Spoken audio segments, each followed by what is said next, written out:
They happen more often than we'd like to admit. They're never part of the plan, and they have the power to ruin an entire round and quite possibly an entire day. Water balls. How many balls have you lost in the water? That question may be impossible to answer, but here's a question we can dive into. What happens to those golf balls after they land in a drink? My name is John Waynand. I've been diving for golf balls for about 30 years. I have probably recovered millions over 30 years. I dive all over the country, from South Carolina, Michigan, Minnesota, Chicago, everywhere. Wherever there's golf balls, I go. You have the days where there's more balls than you can pick up in the day, and that's when you have your $1,000, $2,000 days. And you take those whenever you can get them. It makes up for the $100 days. It keeps my bills paid, and I enjoy the non-routine of it. It's a different thing every day. But before you start scoping out scuba gear on Amazon, be warned, this job is not for everyone. It's difficult, and it can be very dangerous.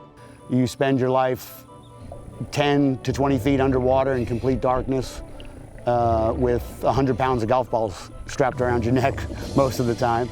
I've only dove with gators maybe a handful of times. About every other year somebody gets tagged diving in Florida or South Carolina, Hilton Head, gets tagged by a gator.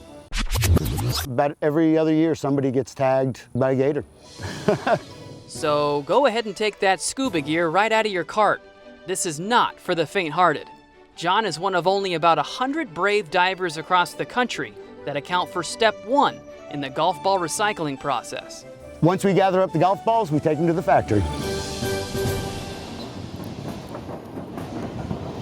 Sunshine Golf is a golf ball recycling recovery business. We've been in business for 32 years.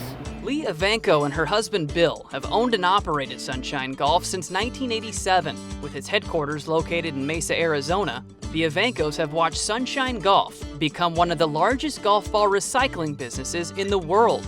We started out of our house. My whole house was filled with golf balls. And so we bought this lovely plant. Most women won't understand that they'd rather had a $2 million house, but I wanted to plant. We bring in about 5 to 6 million balls a year into the plant. The first thing we do is we count the balls. They're washed and cleaned.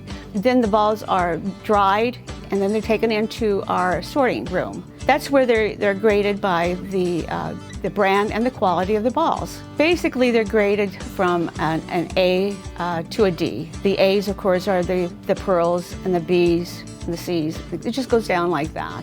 And then they're put into packaging, whether they're going for shipment in-state or if they're going to shipment out of country. And while of course many frugal golfers support companies like Sunshine Golf, so do environmentalists. Why? Because those millions of golf balls at the bottom of lakes and ponds, they don't decompose. They're there for good. That's the reason why we're here to remove them and to recycle them. It's just a business that serves people, serves the economy and the environment. And even though the new ball company doesn't like us, there are a heck of a lot of people that do like us. And they like to save their money because they basically are paying like half price. But regardless of price, many golfers say they wouldn't be caught dead buying used golf balls. To them, Lee says, that's okay, because you know what? One day I'll get yours, and I'll recycle it, and somebody else will. Every ball is used after the first tee. So the next time you lose a ball in the water, don't be too upset. There's a chance it could end up right back in your golf bag.